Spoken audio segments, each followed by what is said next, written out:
I was going to say, you know what? I think you lied. I think I know what one of your favorite things is about podcasting. You love making like those special reels. Okay, but how emotional and deep is that? I can't possibly do something like that if I don't make that connection with the person first. Right, right, exactly. But that's one of your labors of love. You'll spend an hour, 2 hours making one of those things. Like, how long do they take? Yes, hours. And I love it. The time just goes poof. It goes away and it's gone. And I heard that, by the way, you didn't hit that Oh, button. shit. I'm like trying to clear my. Oh, sorry, man. I hit the wrong button. At least you didn't belch. Oh, shit. Oh, sorry, everybody. I'm just like, "Bleh, bleh." Like, no Let me worries. push this button. Yeah, I hit the old mute button here. Bleh. Oh, dear Lord. I'm so sorry. That is so. You're gonna spit wine everywhere. Don't. I don't want wine coming out of your nose. Professional podcast husband. That was so perfect. I'm so sorry. That's so bad. Oh, it's embarrassing. Okay. Obviously, we needed to laugh.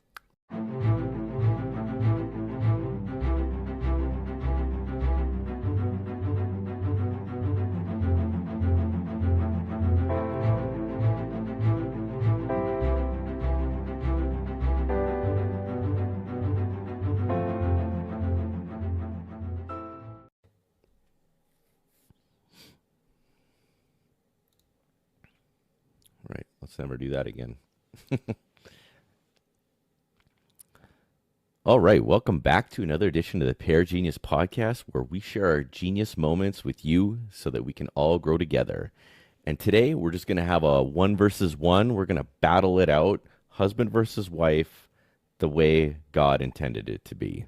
What do you think And about it's been a that? long time. It's been a long time since we've had just you and me. We've spent the past 2.5 months interviewing other people. Yes, and I'm ready. You've let me out of this cage because secretly, when we're not recording, I'm actually kept in the basement in a trunk, and I am not allowed out until we record. So here I am. I'm full of piss and vinegar. I'm ready to go. I'm such a biatch of a wife.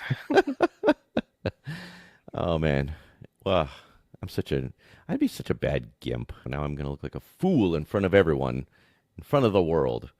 What else is new? I'm supposed to be a genius here. I would say that your genius has nothing to do with your knowledge of movies. I was invited to trivia night, and we totally forgot about it. No, And I didn't. I was texted and I said, I'm too stupid for trivia night. Enjoy your evening. oh, well, I'm pretty good at trivia, and I probably would have done pretty well because I'm full of You would have useless been good. knowledge. You would have been good. I'm just and if as soon as there's a category for pop culture, well, I'm just totally fucked. I have nothing. I don't think you have anything for most things, really. No, you are not that kind of learned. I'm not.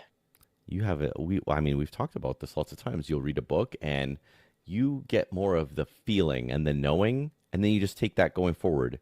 As far as what was on those pages, that doesn't matter. And that's just You know, fascinating to me. it's sad because my favorite book is The Alchemist, and I can't tell you most of the story. I don't remember. And every time I read it, it's like I'm reading it for the first time, but then I take away like something totally different than I did the last time. And Hmm. it resonates with me. It like adds a little something to my energy, and then it just goes away.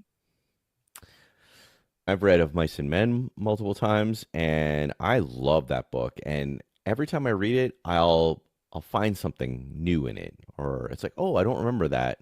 It's cool. You kind of, I think that's with most things, most books, most movies.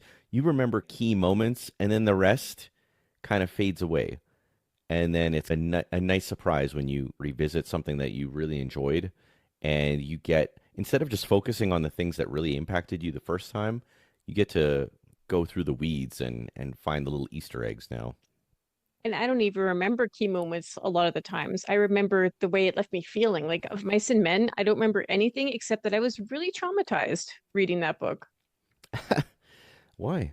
I think I just felt so bad for the bigger dumb character. And then he got shot in the back of the head is the only thing I remember. And Oh, spoiler alert. well, you know what? If you haven't read of Mice and Men by now and you're listening to this podcast, that's your problem. Great. Well, it's still worth it because I love the idea of friendship and loyalty and the dilemmas that we face as men. I think it's a man's book. I And would probably agree with that.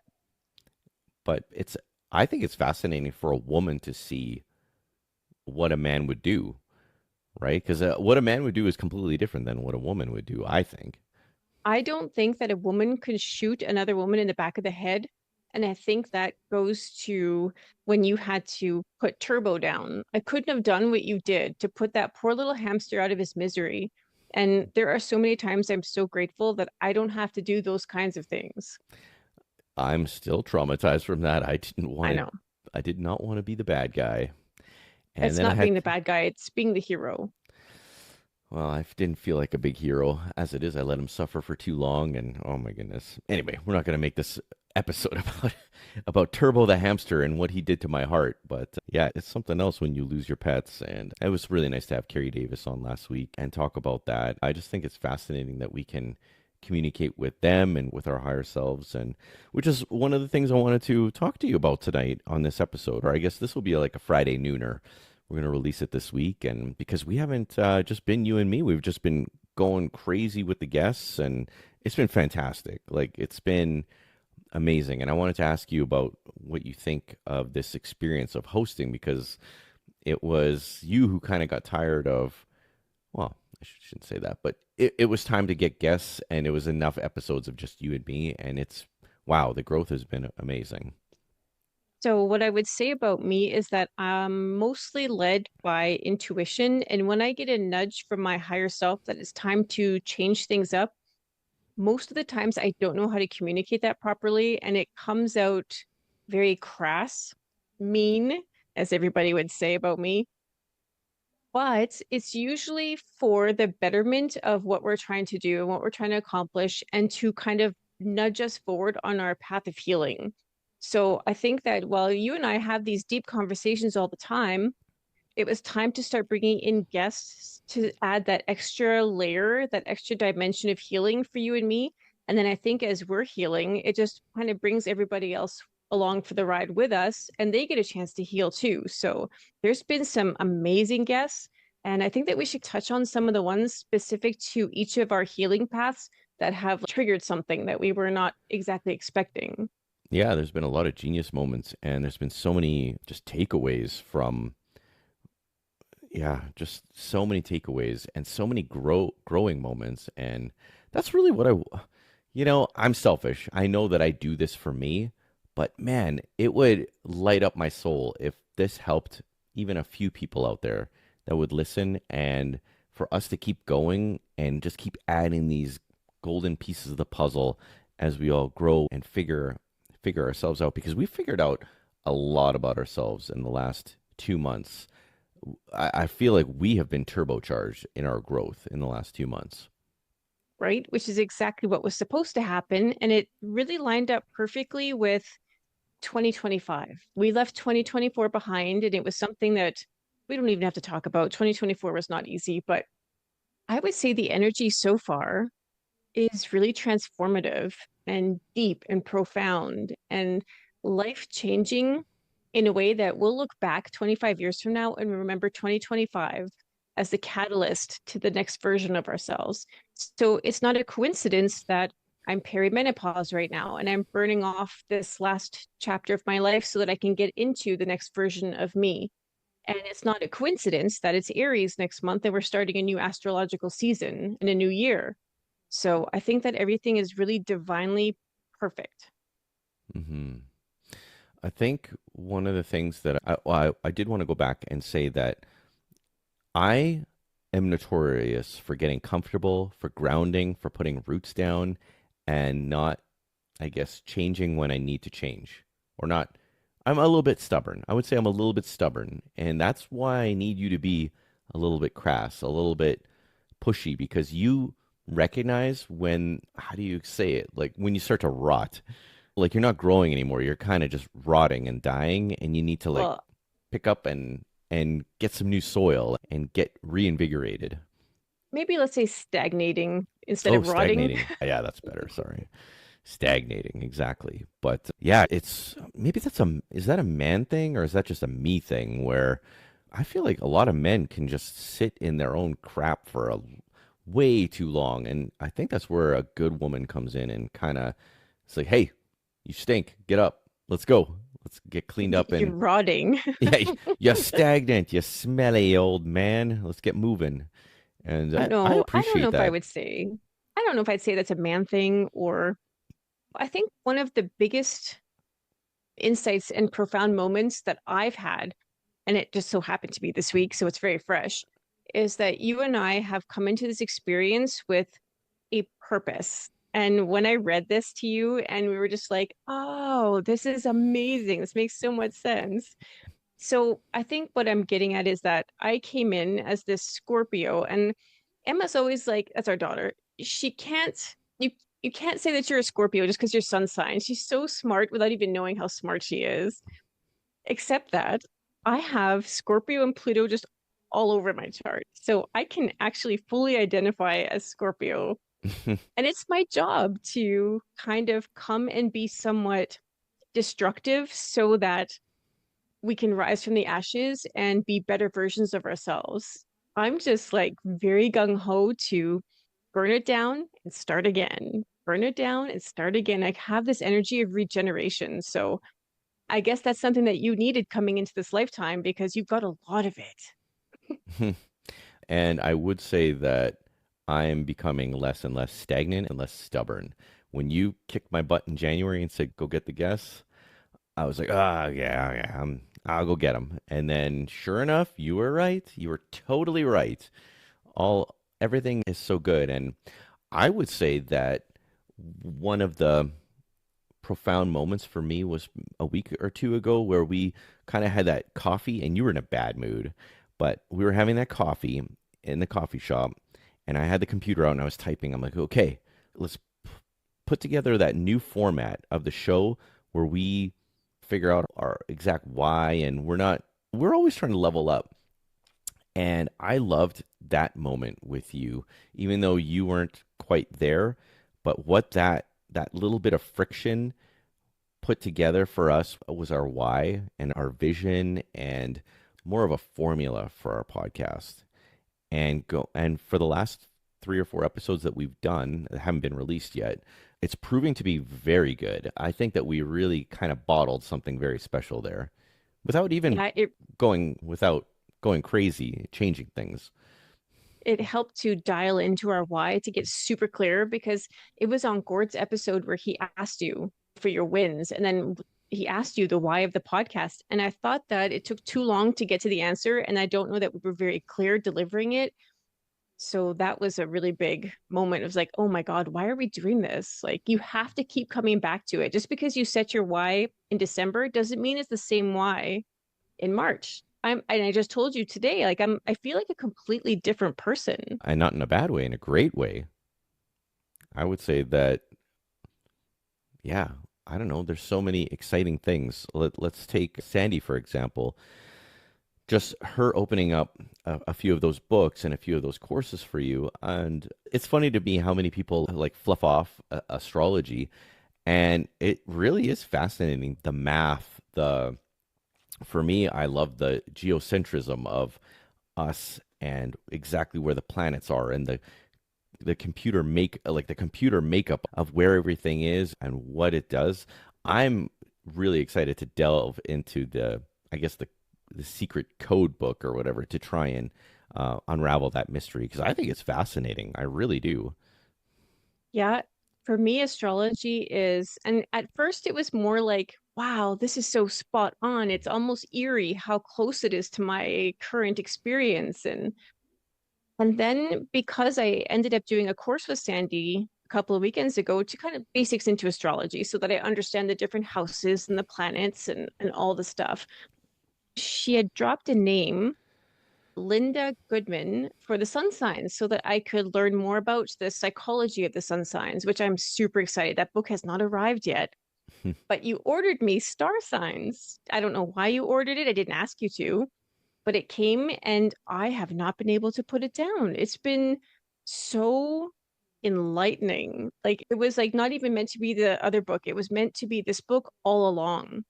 And just it opening my eyes to your natal chart is kind of there as a start, but you're meant to rise above it, outgrow it, transcend your birth chart even because it's just the boundaries. It's just that container that keeps you safe and aligned to your karmic missions. Like your karma determines your natal chart to some degree.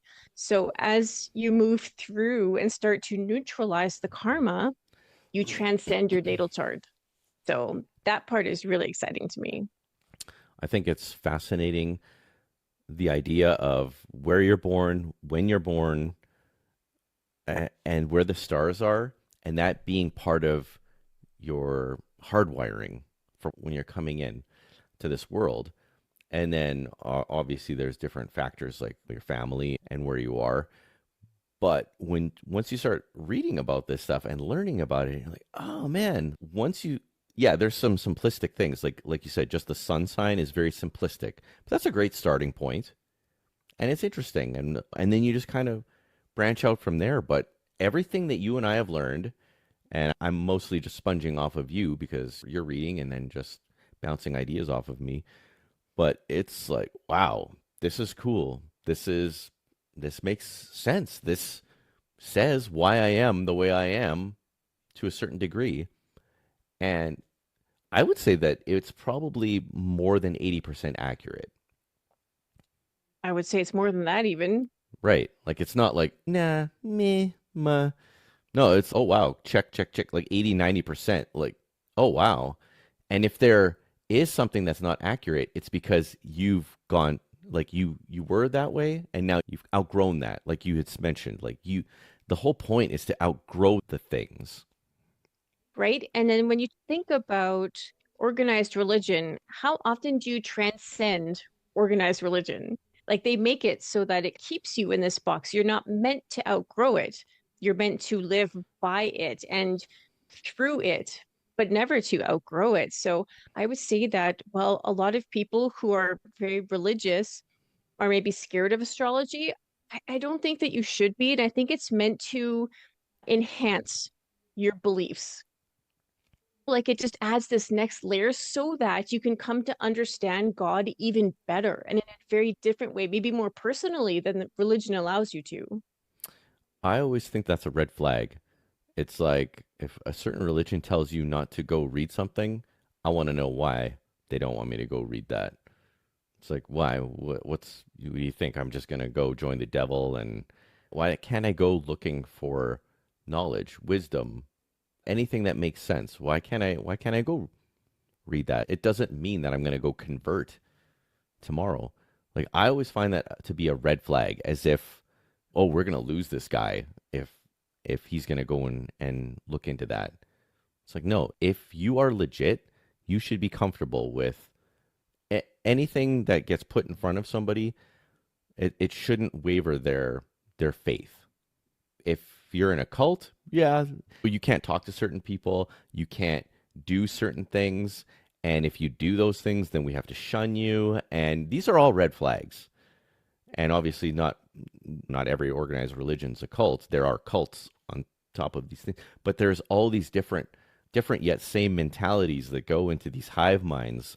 And when you're trying to be an individual and learn about you and make this the most amazing experience possible, why not delve into something like this? I don't think that there's anything evil.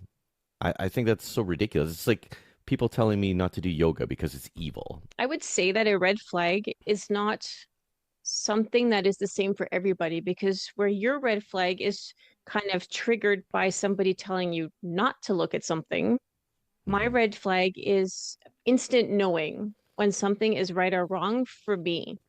So everybody has a different red flag. And really, all you have to do is pay attention to figure out what your red flag is. And then when a red flag appears, respond. A lot of people kind of ignore it and they're like, oh, I'm not going to deal with it because it's uncomfortable. It's meant to be uncomfortable. It's supposed to be uncomfortable because there's no growth without it. Hmm. Hmm.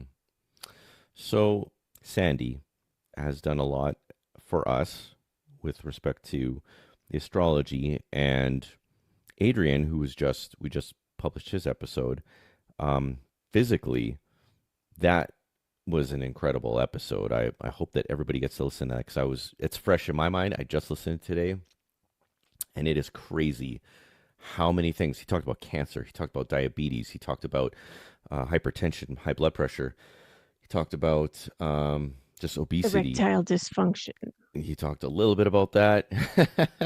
What else did he talk about? Like there was so gut many health. things, and I cannot wait for him to come back and do segments just on specific things because parasites too. Like wow, it was so mind-boggling. That episode alone probably deserves 3 or 4 listens just because of how and he's so calm and so like yeah, he was so perfect. He should have his own podcast too because of the way he had it, everything laid out. He just knew one thing led to another. And man, I those kinds of episodes I love. I think it's fascinating. And I honestly cannot wait to really just go into that biohacking. Just food as medicine. To me, that's just such an impactful way to change your life.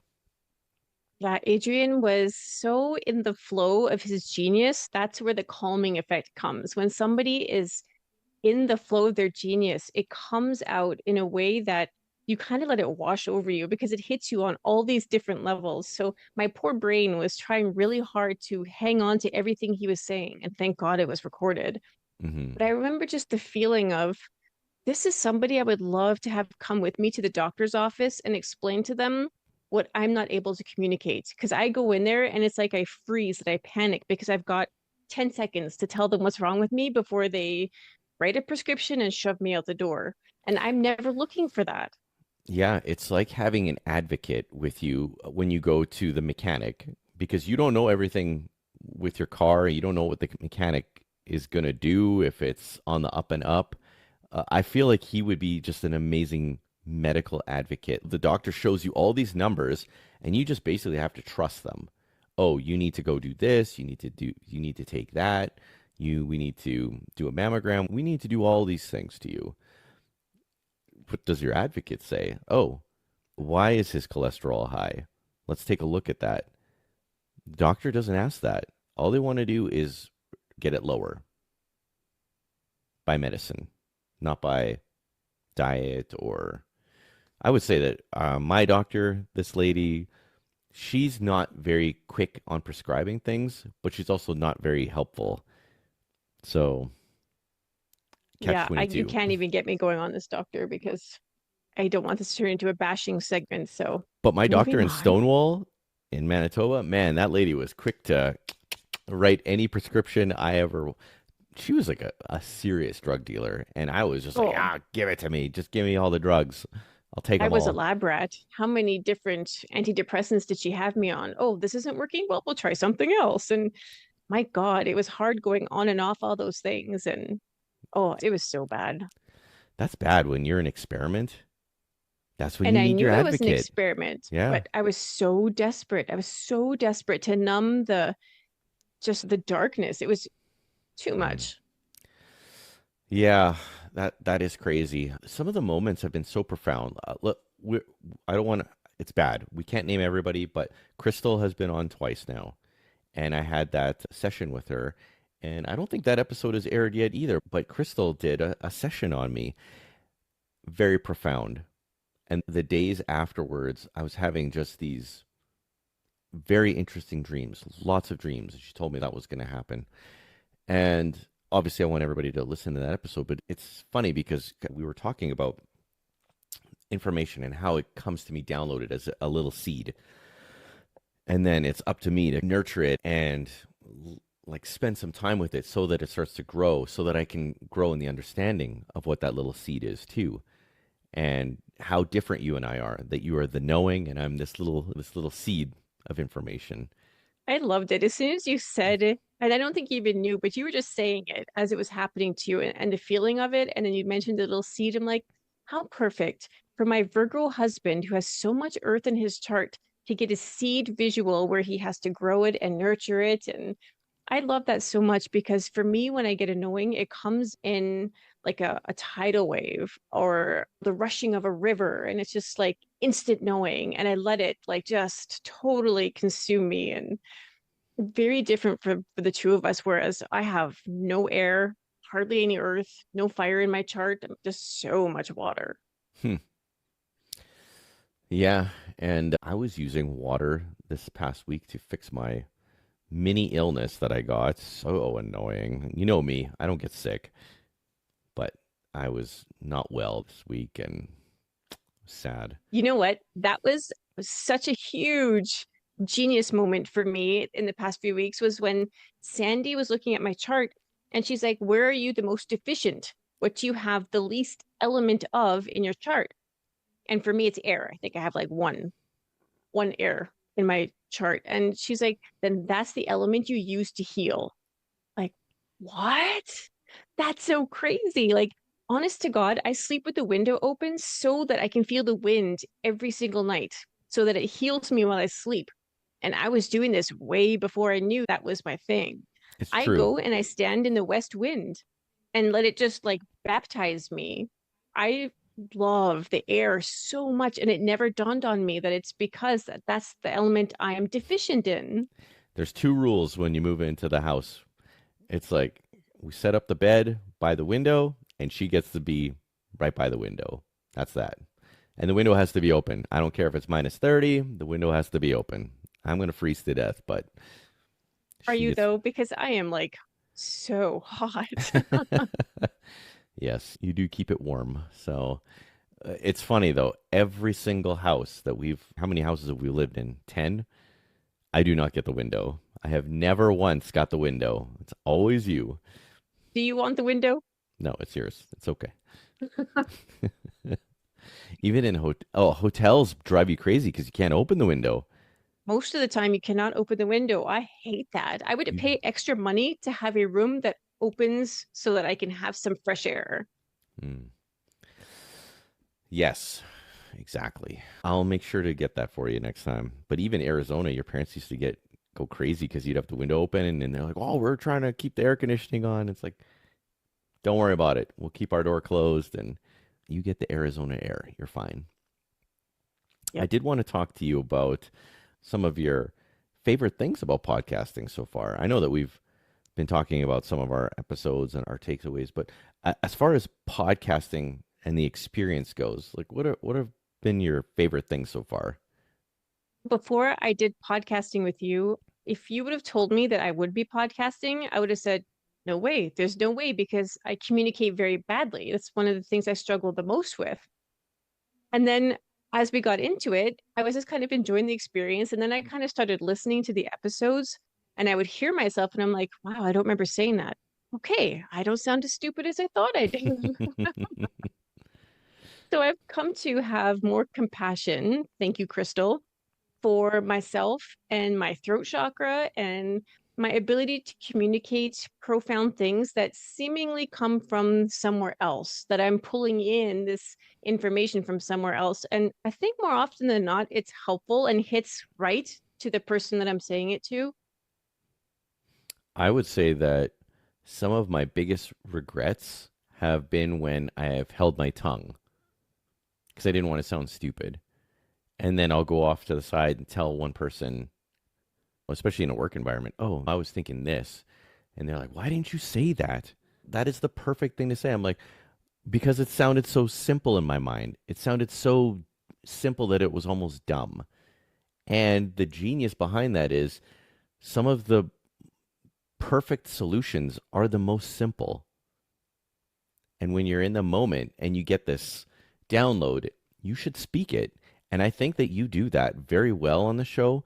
And you do, I would say that you come across way better than I do. And I've been doing this for a long time. I'm stuttering, I'm going all over the place because my mind is, I'm always trying to be perfect and go in a million different directions at once. And there's always this short circuit. And for you, it's just this boom, straight line download, and you give the information. And I love that about you, that you aren't me. You're not trying to do everything. And I love that about you.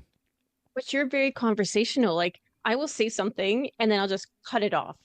And I notice it every time and I can't help it. There's no gentle. And so, what do you think about that at the end of my spiel? Like, whereas you're so good at the conversation.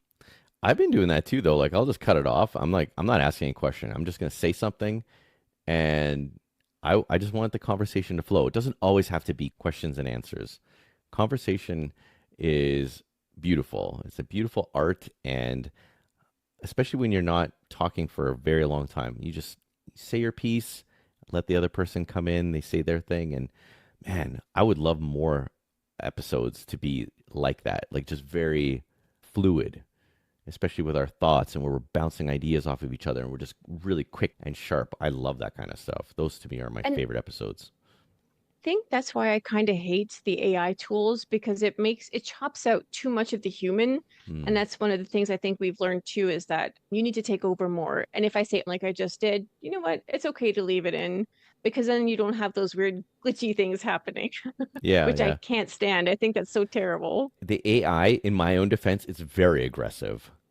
And I've noticed that too. I'm like, oh man, all our laughing and all of those little moments, it was just chopping it up. And I was so disappointed in that. It probably ruined a few episodes from Not being, that where we can't use them. I mean, it's a learning thing, right? Like we're also here to be examples and inspire through our own experience. And if we don't make those mistakes, other people will. So we might as Mhm. well do it for them. Yeah, I love the fact that you have your new mic set up and you have your little, what is that thing? Your Mayono caster thingy producing machine in front of your computer now. And I think our audio is very good. I think that the backgrounds that you make for us are beautiful. The intros are so beautiful. Like, I love these upgrades. And I, not that I didn't love sitting beside you and just going for it, just hitting record and being weird on Facebook when we first started. That was fun too. And the fact that we didn't have to be perfect. And even now, it looks better, but the perfectionist in me is always going to want more multiple cameras. And we're going to get Mel Robbins on here and we're going to Tim Ferriss it and we're just going to be like the best. That would be cool. But at the same time, I love the people that we're talking to. I think that they're just as amazing, if not more amazing, than some big shot. There's the gold that these people have given us. It's so valuable. I'll forever be grateful. I would agree with that 100%. I think that's another thing that podcasting has taught me is to hone into my creative expression. And if you would have asked me, what's your creative expression 2 months ago, I probably couldn't have answered that because that's a hard question. Like you really have to think about how do you express yourself creatively, right? And it's like, well, I'm not a singer or a dancer and okay, I create brands, but even that lately has not been a labor of love, which I've learned is actually really important in this experience. So my creative expression has really become more obvious that I love to connect on a profound level with other people. And not everybody can do that. That's one of my gifts. Like Mm. I really like those deep intimate connections. And then I'm able to go to the dark places with them because I bring light to those places. I'm not scared to go into the darkness and the shadows of your past and your traumas. Bring me with you. Let me help. That's one of my superpowers, I think. So I'm grateful that's come to light and I would like to lean into that even more. Yeah, and I was going to say, you know what? I think you lied. I think I know what one of your favorite things is about podcasting. You love making like those special reels. Okay, but how emotional and deep is that? I can't possibly do something like that if I don't make that connection with the person first. Right, right, exactly. But that's one of your labors of love. Like you'll spend an hour, 2 hours making one of those things. Like how long do they take? Yes, hours. And I love it.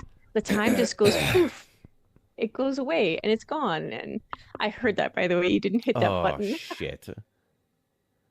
I'm like trying to clear my oh, sorry man. I hit the wrong button. At least you didn't belch. I'll get that cleaned up in the editing room. Don't, because I was talking. Oh shit. Oh, sorry everybody. I'm just like "Bleh, bleh." Like, no Let me worries. push this button. I hit the old mute button here. Oh dear Lord, I'm so sorry. That is so. You're gonna spit wine everywhere. Don't. I don't want wine coming out of your nose. Professional podcast husband. That was so perfect. Oh, that's so retarded. I'm so sorry. That's so bad. Oh, it's embarrassing. Okay. Obviously, we needed to laugh. Yes, obviously. Did I tell you my favorite thing? Talking to the guests and picking up things. And was that not it? Yeah, that's pretty much the ticket. That's pretty much it. I was actually more interested in knowing your favorite thing because I think mine is just very obvious. Like I love the conversations. I love to meet people. Yeah, it's fun. I love the genius moments. I love it when it's like your genius moment with the guest and I just get to sit back and just appreciate that. That just lights me up. That's You definitely know, one of my I favorite things. another thing I think that I've learned about myself is before I would have been too scared to talk to people who I always thought were intellectually on the next level. Like we had Gord on, and Gord does a lot of like high end strategy, thinking, planning, and it just is so out of my realm the way he talks. Hmm. And that episode, I sat there and it was happening to me. And then I'm like, I wonder what his sign is. I wonder what he thinks about masculine, feminine energies. And I think that I made him go to a place that he doesn't usually go. And I thought it was more for my benefit because it helps me communicate. But I watched that video and I watched him like think about it, sincerely think about what I was saying. And I'm like, I think that is actually the beauty of conversation and meeting all these different people with different beliefs and different views. And it really does fill your cup. It fills your cup with all this amazing stuff to be able to see the world, to see situations, to think differently. Karen Covey, she taught us about the brain, like that moment where she was talking about the brain filter, that we're all in the same room watching this thing happen and we're all taking it in different ways. right? That was a huge takeaway when she said that our eyes are video cameras. And then Hmm. it runs through your own personal filter. So two people in the exact same room are going to see two totally different things. Wild. Unbelievable. Okay, so what is your least favorite thing about podcasting so far? Oof, that's kind of tough. I mean, sometimes it's a drag putting makeup on every day. Just because it's a video podcast, and I'm like, oh, I can't totally be a troll. It's there's way less pressure when it's just audio. Yeah, there really is. But I feel like I love so much about what we're doing right now. I don't know if there's anything I don't love because even if we never get paid for doing this, I feel like I'll do this with you forever. Like it just feels so good. And it's like opened up the flow to life again. And wait, what do I hate about it?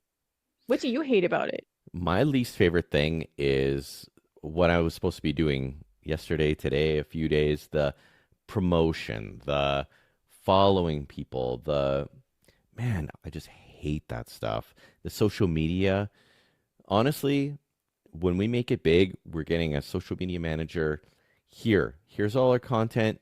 Make it beautiful. Uh, you know, get it out to the masses. Have a PR person. Get it out there. Done. Like that's the thing I don't want to do. I actually do love the editing and I love playing with Descript. I love the putting the intro in there, and I loved the little subscribe animations that you did. That kind of stuff, the production stuff, I love it. It's fun, it's fascinating. I get to rewatch the episode and in detail, like pick out, change the camera angles. I'm like, oh, this is so cool. I love that. But God help me if I have to promote it. And I don't know why. Like, I should be excited to promote it, but it feels almost against who I am to be self promotional. And you know what? Even if you think about KP Design, we never had Google ads. We didn't really do like hardcore promoting. It was always mostly word of mouth. It's like, oh, we did such a great job here. This person's definitely going to recommend us. And that's how it's always been. So I feel like And I don't know how people will respond to this, but I hate social media. I think that it's garbage and shit. And I don't think that putting your energy there is worth it at all. It's Mhm. oversaturated. The algorithms are totally set up to promote people Biased. who are paying for it, right? Like, Yeah.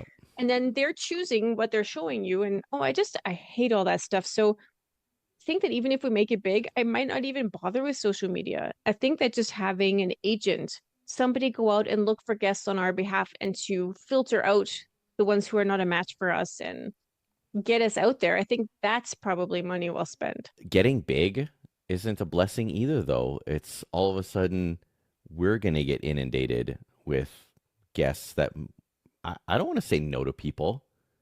You know me, I have a hard time. And all of a sudden it's like, Well, I can say no for you. yes, you can say no. Everything, every checkpoint is a different challenge. So just now, just trying to grow it, the podcast, I feel like we're ready though. I feel like with this new formula, with our setups, I feel like we're ready for that next level of growth. And it You was know, really fun to just sit beside each other and do the Facebook thing. it was, I think that what I want to tell you is that you can relax and have faith in the fact that when it feels like it's gotten to a point where this is not serving our mission, I'll just burn it down. Like if we're never meant to be celebrity podcasters, super, before we get there, I will burn it down and we'll rise from the ashes and do something different. But if we stick with our why and just meet fascinating people and have those moments together, I think that keeps building the engine for us. Even if this didn't become this money making machine, who we are, think about, like, go back to the beginning of this episode, who we are just from the last 2 months. Wow. And we have so many people to thank for that. Like, we've Yeah, had and a lot of incredible it people. too is that we're not afraid to go to those dark places and be very open and honest and vulnerable on this podcast because our mission is not to save people. Our mission is to inspire people. We just really want to inspire through our own experiences. Like it's Mhm. through osmosis that healing occurs with you and I. And when that doesn't ring true anymore, then this chapter is over. Yeah. And I hope that we do a good job of not coming off pretending like we're perfect. Why don't you clear your throat again to see how unperfect we are? Yeah, exactly. No, I meant like the perfect couple. I never want, it's weird. It's like, I never want people to envy me, but at the same time, it's kind of neat when people say, "Oh, I love your marriage. I love what you have." And it's like, "Oh, wow, you love something that I have? That's kind of cool, right?" It's like, "Oh, Yes. you have a fancy car, you have a beautiful house." It's like, "Oh, shit, I actually have the thing that people really should want and aspire to. A car, a house, whatever." Like, this is why we're here. It's your relationship, it's your family, your kids, your partner. Like, that's the most important thing Yeah. Well, to me, anyway. right. And I was just going to say that. So when people say that they love our marriage, they're not loving the perfection of our marriage because we never really put that out there. We are far from perfect, I'm sure. But what's so divine is why we are here in this experience together. And to that end, I sure would love it if somebody could introduce us to a numerologist because I think we need to have an episode on that. I think now that we've kind of moved beyond some of the basic astrology stuff, numerology has popped up and some of the karmic stuff has come in. I'm like, okay, let's get some education on this. That would be really great.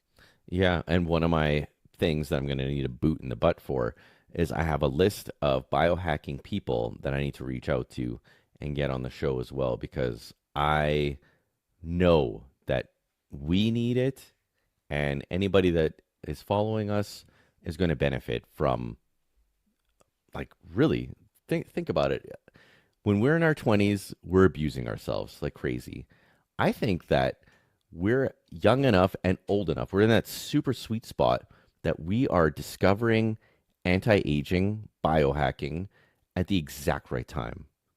we haven't just fallen off a cliff and we're trying to like with a rope, pull the car back up.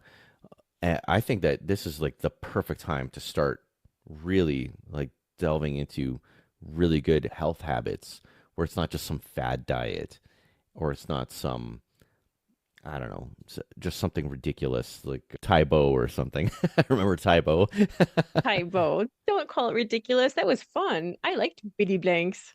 It was fun.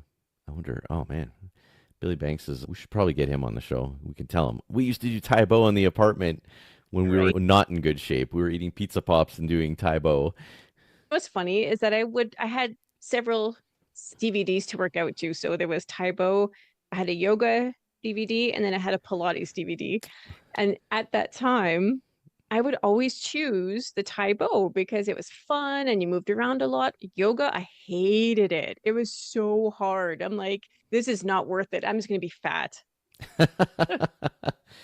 And I now don't look, like I don't now remember it's you come doing full yoga. circle. I don't remember No, you because doing I did yoga. it once. I don't know if you remember, but they did it outside in what looked like Arizona because it was red rock everywhere. Oh, And cool. they were on like colorful mats and they're all doing, and I'm doing this shit. And I'm like, God in heaven, like Warrior 2, fuck off. Like, this is the Oh, hardest thing. core memory unlocked. I do remember that now. Oh yeah, I never did it though. I never did, but I did the Pilates with you. Man, Yeah, Pilates you is did. amazing. Yep. That I I would recommend forever. I still have my core because of Pilates. I have my muscle memory.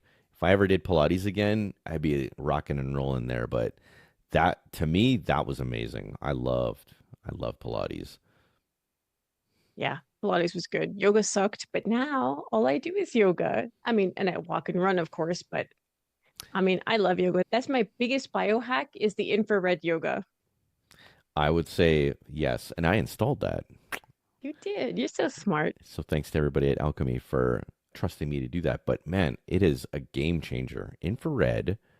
I was worried. I thought it was going to be like microwaving us and doing all sorts of weird things. And seriously, my skin, my joints, everything feels good. It's crazy. And the sweat, you actually don't mind it. Like the old furnace, it felt like they were cooking you. And this is just something, I don't know how to explain it. It's like Arizona. Is it like Arizona? It's like It's Arizona. probably like Arizona. It's a soft heat. I mean, everybody in Arizona is probably like, screw you, you don't know. It's like walking into It's an not oven. Arizona summer. It's like Arizona March. Arizona spring, yeah. Yeah. Yeah, exactly. No, the infrared has been really lovely. I would actually hope to get some infrared lamps at home too, because I Hmm. think that there is something to making it a practice to have infrared in your life. It really does make you feel amazing. Nice. Well, I'll just put you on the spot quick and then we'll wrap it up. Oh, But good. profound, what do you think is the most profound moment so far for you? I feel like I answered that. Didn't I answer that? Well, then you should have I no mean, problems answering it again. had a lot of profound moments, but everything, I can't even say one thing specific because I feel like, and looking back, that's always the beauty of it. When you look back, you can see the dots Hmm, and you're like, oh, it's because of this that I met Crystal, and it's because of that I re-engaged with Sandy, and then it's led me to this book and this author, and it's unlocked all of these amazing things for me. So I mean, I am just so grateful for each and every profound moment that has led me to where I am right now. I am thriving. See, and for me, I would say one of my profound moments would be my session, like the session that I had that we recorded with Crystal, where I was visualizing myself and stepping into myself. That was very profound. So I can't wait for everybody to hear that. And I hope that other people contact Crystal because, wow, the tools, the gift of you knowing her has been priceless. What an amazing person to have in our life.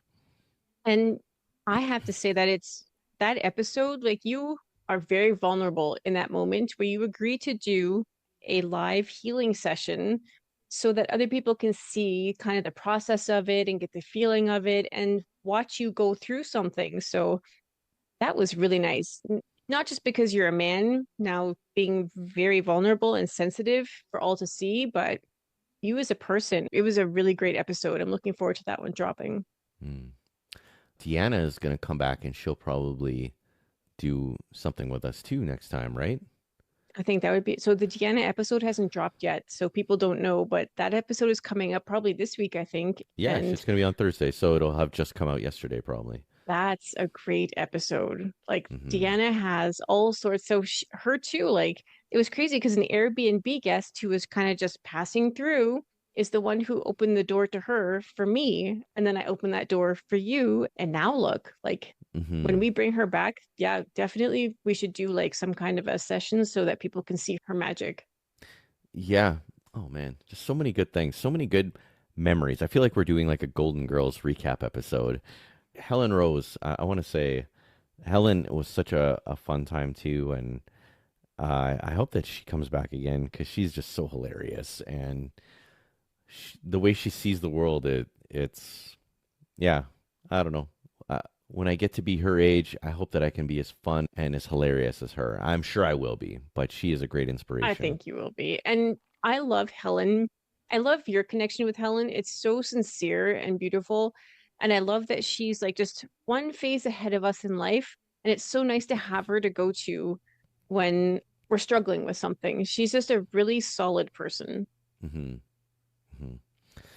Yeah, amazing stuff. And oh, what was one of the most surprising things? How much I loved the menopause episode. I loved it. I thought it was With Yvonne. fantastic. And the weird thing is, I shared it with a bunch of people on Facebook, and how many people were just like, "Eh, eh." You know, You can't tag me in that. Yeah. like as if it was taboo. What? Ah, okay. So I thought erectile dysfunction was taboo. Perimenopause and menopause, apparently that's like a sensitive subject. Who You know what knew? that means is that we have to do more of that then. Right? Because when I was looking on YouTube, our episode on what was it? Like something to do with the sacred act of sex or something. That one had a lot of views. And that's why I said, oh, we should have a sex therapist come on too. And let's just use our sex life as an example for everybody, which is like cringy, but at the same time, probably pretty helpful for people who have a hard time talking about it. Like you and That's I are pretty not afraid to go there. that's a funny episode because the kids were downstairs like screaming as we were recording that episode. Like they were losing their minds. Like you cannot be our parents anymore. This it's over. Like reality was kicking in hard. Right. I think I mentioned the magic wand being your penis at one point, and Emma just still to this day, she's like, I will never get that out of my head. I'm permanently damaged. I'm like, I'm sorry. Magic wand. I don't even remember saying it. Yeah. Hey, if that's the worst that we could do, we're doing pretty good as parents. Right. I still like us. I still say, you know what? Challenge accepted, kids. Like you go and you be better parents. You try. Our parents did the best they could. We gave them a ton of shit for that. We're trying, and we did the best we could as parents. And as long as they keep doing a little bit better, don't regress. Everything will be fine. Exactly. Exactly. Yeah. So, anything else you wanted to say before we head on out? Do you want to show everybody what your signal is for wrapping it up? Oh my God, it's so bad. That's from The Office. That's such a great reference. Yes. That's for Dorian because she loves all the Office references. So, and I'm still practicing the intro and outro, but I like them. What do you think about the new intro and outro? I think the more you do it, the more natural it'll seem and sound. It's Yeah. always a little awkward changing things up, but you're Ah, doing a good job. I have my little script here, and I try and just put a little bit of inflection on it. I'm like, okay, yeah, no, that sounds, yeah, it's good. It's better than beep borp. I'm out of here. Laters. Oh, I've ended Yeah, a we've couple had a couple of shows. those. Yeah. Oh Lord. I'm not good at that. I'm not good at starting. I'm not good at finishing, but in the middle, that's my sweet spot. Maybe you You should know be what? the And one. no, I should not. But that's it. When like we haven't dropped the episode with Tammy Schultz yet, but or Schultz. Oh my God, Schiltz. Tammy, Schilt. Tammy, the yeah. child, the help Child me. trauma. Children's trauma, yeah. Yeah, she's the one who had said she was really good at flying the plane, but terrible at landing it. And I'm like, Mm. that's us too. It's really hard to land the damn plane. I can't wait for us to go on that show, and I hope that she'll come back again because she was fantastic. we've got some great episodes in the tank, and we got another couple of weeks of amazing things coming up. So Yes, I need to get on it. I got a lot of work to do. But yeah, I just wanted to say thanks to you, my dear wife, Kati, for joining me and sharing your genius as always, because you make me way smarter. You make me smart. I like that. I don't think And that's true. and to everybody at home, thanks for listening to us and putting up with us and being on this journey. I think that it's a journey worth taking. I really think that when this could be in a time capsule and be like, man, these guys 20 years from now, they were on and they were on to something really big. And yeah, I just see really great things for us in the future. And I'm excited and I just can't wait to do many more years of podcasting with you. So thank you. And we're going to see you guys on the next episode. Take care, everybody.